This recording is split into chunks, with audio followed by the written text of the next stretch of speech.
Hello everyone, so my name is Kuldeep Singh Rathore and welcome in GATE वाला platform. तो guys, आप सबको पता है कि आप लोगों के लिए जो भी नोटिफिकेशन अपडेट या इन्फॉर्मेशन आती है तो मैं आपको प्रोवाइड करवाता हूँ गेट वाला के प्लेटफॉर्म पर।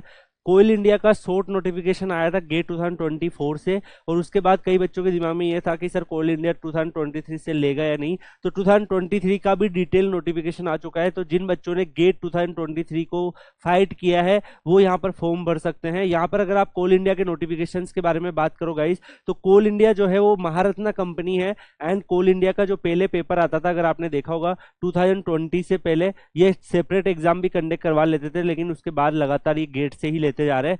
यहाँ पर अगर आप देखोगे कोल इंडिया लिमिटेड के जो है शेड्यूल ए महारत्ना कंपनी है, जो मिनिस्ट्री ऑफ कोयल के अंदर आती है, और काफी अच्छा इसका प्रोडक्शन वगैरह रहता है, काफी ज्यादा रेप्यूटेड कंपनी है इंडिया के अंदर। यहाँ पर जो वैकेंसीज आई है वो माइनिंग के लिए आई है। माइनिंग में अगर आप यहाँ पर देखोगे तो टोटल आपको 351 वैकेंसीज देखने को मिल रही है। सिविल में अगर आप देखोगे तो आपको 172 वैकेंसीज देखने को मिल रही है। जियोलॉजी के अंदर आपको 37 वैकेंसीज देखने को मिल रही है।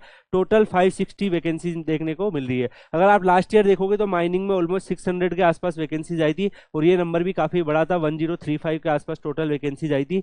अब कई बच्चों के दिमाग में है ये डाउट रह रहा है कि सर पहले ये मैकेनिकल के लिए भी वैकेंसीज निकालते थे, लेकिन आजकल ये मैकेनिकल के लिए वैकेंसीज कम कर दी है, बल्कि ले ही नहीं रहे हैं पिछले 2-3 साल से। ऐसा क्या हो गया? तो यार देखो, हर एक पीएसयू जो होता है, अगर उसको स्टूडेंट वाइज बेड एक्सपीरियंस मिल जाता है तो वो फिर उसमें काफी सारे जो है चेंजेस लेके आ जाते हैं। तो ये क्या कर रहे हैं कि जितने भी पहले क्या होता था, कुछ वैकेंसीज माइनिंग के लिए आती थी और कुछ वैकेंसीज मैकेनिकल के लिए आती थी। बट हुआ क्या कि मैकेनिकल वाले जो बच्चे जो कोल इंडिया ज्वाइन करते थे वो मैक्सिमम क्या करते थे, शिफ्ट कर जाते थे किसी और पीएसयू में, कोल इंडिया को लेफ्ट करके। 70 to 80% जो स्टूडेंट्स होते थे मैकेनिकल वाले वो लेफ्ट कर देते थे। दैट्स वाई ये लोग जो है इन्होंने चेंजेस कर दिया, और अब वो सारे बच्चे ही माइनिंग के लेने लग गए, क्योंकि ऑलमोस्ट माइनिंग में भी काफी सारे जो सब्जेक्ट्स होते हैं वो सेम होते हैं, मैकेनिकल से मिलते जुलते। तो इन्होंने मैकेनिकल के लिए यहाँ पर वैकेंसीज कम निकालना स्टार्ट कर दिया, और उसकी जगह ये माइनिंग से उसको रिप्लेस कर दिए हैं। और पिछले 2-3 ईयर्स में वैकेंसीज आ नहीं रही है माइनिंग, अगर मैकेनिकल की आप देखोगे।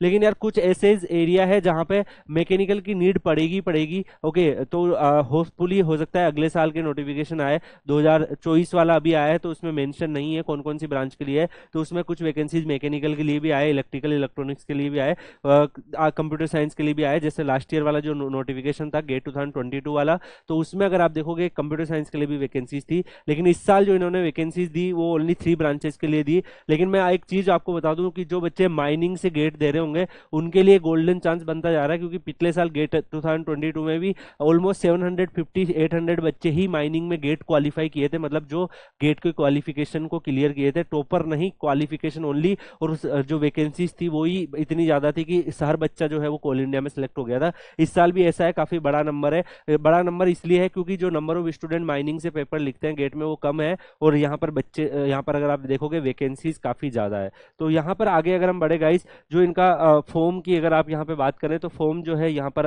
भरना जो स्टार्ट होगा वो आपका 13 सितंबर से भरना स्टार्ट हो जाएगा। एंड यहाँ पर अगर आप देखोगे 13 सितंबर से इनका फॉर्म भरना स्टार्ट हो रहा है, और 12 अक्टूबर इनका लास्ट डेट रहने वाला है। तो इससे पहले जाके आप फॉर्म भर सकते हो। फॉर्म भरने के लिए आपको coalindia.in पे जाके भरना पड़ेगा, ऑफिशियल इनकी वेबसाइट्स है। इसके बाद अगर आप आगे बात करो गाइस, तो यहाँ पर इन्होंने एलिजिबिलिटी वगैरह भी बता रखी है। एलिजिबिलिटी में अगर आप यहाँ पे देखोगे गाइस, तो हमेशा जैसे बाकी पीएसयू होते हैं उस पीएसयू के अकॉर्डिंग ये लोग भी आपका क्वालिफिकेशंस मांग रहे हैं, डिग्री मांग रहे हैं। अगर मान लीजिए आप माइनिंग में फॉर्म भरना चाहते हो तो आपकी जो डिग्री होनी चाहिए वो माइनिंग इंजीनियरिंग में होनी चाहिए। मिनिमम मार्क्स जो है वो आपके 60% मार्क्स होने चाहिए। अगर आप सिविल के स्टूडेंट हो तो सिविल इंजीनियरिंग में आपकी डिग्री होनी चाहिए, 60% से ज़्यादा आपके मार्क्स होने चाहिए। अगर आप जियोलॉजी है तो अगर आपने एमटेक कर रखा है जियोलॉजी में या अप्लाइड जियोलॉजी में, जो कि ज़्यादातर सिविल के बच्चे भी करते हैं, आपने देखा होगा जियोलॉजी उनका एक कोर्स होता है। ऐसे अगर आपने एमएससी कर रखी है तो भी आप यहाँ पर जाके अप्लाई कर सकते हैं। तो ये सारे के सारे स्टूडेंट जो है वो यहाँ पर एलिजिबल है। अगर आप किसी स्पेसिफिक कैटेगरी से बिलोंग करते हैं लाइक एससी एसटी, तो इनमें आपको जो परसेंटेज है उसमें रिलेक्शन मिल जाएगा। एंड सीजीपीए में अगर आपका है तो आप उसका कन्वर्जन भी कर सकते हो। इसके अलावा आगे अगर आप यहाँ पे देखोगे जो 2022 में जो स्टूडेंट जो यहाँ पर गेट क्वालिफाई किए हैं, या 2023 में जो बच्चे गेट क्वालिफाई क्वालिफाई किए वो यहाँ पर एलिजिबल हो जाते हैं। फाइनल ईयर के स्टूडेंट भी यहाँ पर एलिजिबल है, लेकिन उनका डिग्री जो है वो कंप्लीट हो जाना चाहिए इस साल, तो वो इन्होंने मेंशन किया हुआ है। सिविल इंजीनियरिंग में आपका जो एलिजिबल कौन कौन से नहीं है, जो स्टूडेंट सिविल के साथ अगर सिविल विद आर्किटेक्चर या स्ट्रक्चरल इंजीनियरिंग कर रखा है या एनी अंदर कॉम्बिनेशन सिविल इंजीनियरिंग के साथ कर रखा है तो आप एलिजिबल नहीं हो, आपका प्योर सिविल इंजीनियरिंग होना चाहिए। इन्होंने यहाँ पे सिविल के लिए स्पेसिफिकली इन्होंने बताया हुआ है। वैकेंसीज का डिस्ट्रीब्यूशन भी आपको यहाँ पे दिख रहा होगा कि कितनी वैकेंसीज किस किस ब्रांच के लिए है। तो यहाँ पे फ्रेश वैकेंसीज भी दिख रही है आपको, category wise OBC, EWS, general, सारी वैकेंसीज आपको देखने को मिल रही है। तो कैटेगरी वाइज भी इन्होंने दे रखा है, इवन बैकलॉग वैकेंसीज भी यहाँ पर है वो भी इन्होंने मेंशन कर रखी है। तो टोटल वैकेंसीज 351 इन्होंने यहाँ पे डाली हुई है। सिमिलरली सिविल के लिए, जियोलॉजी के लिए है, और टोटल सब कुछ मिला के 560 वैकेंसीज आपको यहाँ पर देखने को मिल रही है। सिलेक्शन प्रोसेस के बारे में हमने बात करें गाइस, तो यहाँ पर जो भी एलिजिबल स्टूडेंट्स है जो ग्रेजुएट एप्टीट्यूड टेस्ट यानी कि गेट 2023 का स्कोर कार्ड रखते हैं वो सब इसके फॉर्म को भर सकते हैं। उसके बिहाफ पे ये शॉर्ट लिस्टेड करेंगे, यहाँ पर 1/3 के रेशियो में आपको बुलाएंगे। अगर 560 वैकेंसीज है तो ऑलमोस्ट ये कितने स्टूडेंट को 1680 स्टूडेंट्स को ये लोग बुलाएंगे, और उसके बाद ये अपना फर्दर जो है वो प्रोसेस करेंगे। अगर आपका परसेंटेज अगर मान लो कि 2 स्टूडेंट्स का सेम हो जाता है तो उस केस में ये ग्रेजुएशन के मार्क्स और उन सब का वेटेज देके आपको सिलेक्ट करते हैं। ठीक है, आगे अगर हम बात करें गाइस तो इन्होंने यहाँ पे क्लियरली मेंशन कर रखा है कि गेट 2023 के जो बच्चे हैं वही यहाँ पे एलिजिबल है। इससे पीरियर अगर आपने जैसे 2022-21 दे रखा है तो आप ये फॉर्म नहीं भर सकते हैं, और 2024 वाले जो बच्चे गेट देंगे उनके लिए अलग से नोटिफिकेशन आएगा,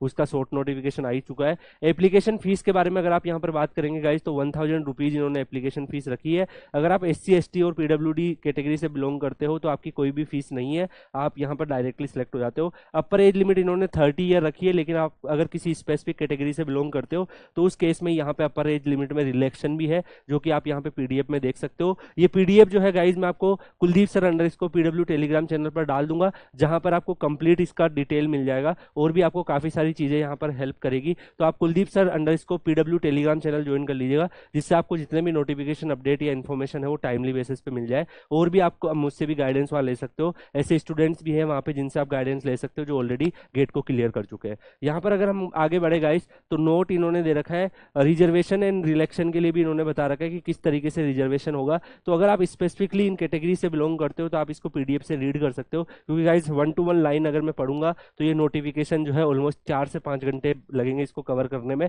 दैट्स वाई मैं जो रिलीवेंट इन्फॉर्मेशन है वो आपको पास कर देता हूँ। बाकी अगर आपको कोई स्पेसिफिक डाउट होता है किसी भी चीज में तो आप कमेंट करके पूछ सकते हैं, मैं उसका आपको रेस्पॉन्ड कर दूंगा। आप टेलीग्राम में पूछ सकते हैं कुलदीप सर _ PW में, वहां पे भी मैं आपको रेस्पॉन्ड कर दूंगा। नेक्स्ट अगर हम गाइज आगे बढ़े तो इनके नोटिफिकेशन में इन्होंने ये भी दे रखा है कि जो भी आपका सैलरी स्ट्रक्चर्स रहेगा वो कितना रहने वाला है। देखो जब आप ट्रेनिंग में जाओगे तो 50,000 से लेके 1,60,000 आपका सैलरी रहेगा E2 ग्रेड का, लेकिन जब आपके ट्रेनिंग कंप्लीट हो जाता है तो आप 60,000 से लेके 1,80,000 के स्लेब में आ जाते हो। उसके अलावा आपको बहुत सारे अलाउंसेस जो गवर्नमेंट बेनिफिट्स मिलते हैं वो सब अलाउंसेस भी आपको मिलेंगे। पोस्टिंग जो है वो आपका माइनिंग एरिया में ही होगी, जहां पर आप कोल इंडिया के जो माइनिंग सेक्टर्स हैं वर्क करते हैं वहां पे आपकी पोस्टिंग होगी। और यहाँ पर अगर आप देखेंगे मेडिकल एग्जामिनेशन और ये सारी चीजें आपके लिए होती है, और भी बहुत सारी ऐसी डिटेल जो आपके लिए यूजफुल हो सकती है वो इन्होंने PDF में मेंशन कर रखी है। तो ये PDF जो है वो मैं आपको शेयर कर दूंगा Kuldeep sir _ PW Telegram channel में, वहां से आप PDF ये डाउनलोड कर सकते हैं। आप कोल इंडिया में अप्लाई कर सकते हैं। मैंने एक वीडियो भी बनाया है कोल इंडिया के लिए कि वहां पर कोल इंडिया में कैसे क्या क्या चीजें होती है, एक डिटेल अच्छा सा वीडियो आपको मिलेगा इसी चैनल के ऊपर, know everything about Coal India. तो आप वो वीडियो चेक कर सकते हैं, कोल इंडिया के बारे में और भी आपको बहुत सारी डिटेल मिल जाएगी। और बाकी गाइस कोल इंडिया में आप जा सकते हैं, आपके पास एक अच्छी अपॉर्चुनिटी है। और जो बच्चों के लिए जैसे मैकेनिकल बाकी ब्रांच के लिए नहीं आया, आपको डिसअपॉइंट नहीं होना है। जो अदर ब्रांचेस के अगर अदर PSU आ रहे हैं उनमें आप ट्राई करिए। गाइस इसी के साथ इस वीडियो को हम यहीं पे एंड करेंगे, मिलते हैं किसी और वीडियो के साथ। तब तक के लिए good bye, thank you so much, take care, see you.